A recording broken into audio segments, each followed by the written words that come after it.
Ce sont près de 251 candidats, hommes et femmes confondus, à l'examen du permis de conduire, qui se sont retrouvés dans la matinée du samedi 24 août courant pour cette ultime étape, avant l'obtention ou le refus de ce précieux sésame, selon les performances des uns et des autres. Ce matin, vous assistez, comme tout le monde, à l'examen du permis de conduire. La dernière session remonte au mois de juillet, je crois le 13 juillet, avant la grève déclenchée par les syndicalistes du ministère des Transports. En fait, il faudrait que les uns et les autres prennent conscience que le permis de conduire est un document de souveraineté, comme le passeport, comme la carte d'identité.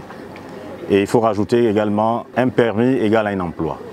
Donc les uns et les autres doivent prendre conscience que le permis est un diplôme comme tous les autres diplômes, que ce soit des diplômes en sciences, en éco, en droit ou en ingénierie. Les Gabonais et Gabonaises doivent prendre conscience que le permis de conduire est un document très important dans leur quotidien, s'il faut parler comme ça. Le créneau, étape ultime à laquelle les candidats sont tous soumis, sous la pression du sifflet, détenu par le directeur national du centre de l'examen du permis de conduire, le commandant Guy Oscar Mapangu, qui marque le début de l'épreuve, mais aussi la sanction en cas de faute ou de fausse manœuvre. Vous savez, un chauffeur guimilier dans ce pays gagne 1,5 million. Vous voyez que c'est énorme. Et un fonctionnaire en a un, gagne 500 000. Vous voyez? Donc il faut encourager le CTRI, il faut encourager le président de la République, il faut encourager l'entrepreneuriat en respectant les normes en République gabonaise.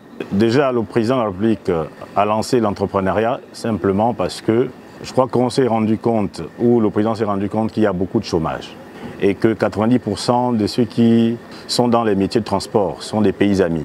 Donc je crois que la stratégie ici, c'est de renverser la donne en fait.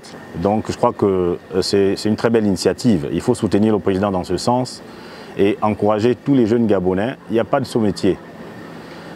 Rappelons que le permis de conduire est un document permettant à ses détenteurs une ouverture dans le domaine automobile et professionnel et qu'en République gabonaise, l'âge requis pour l'obtenir est fixé à 17 ans et plus.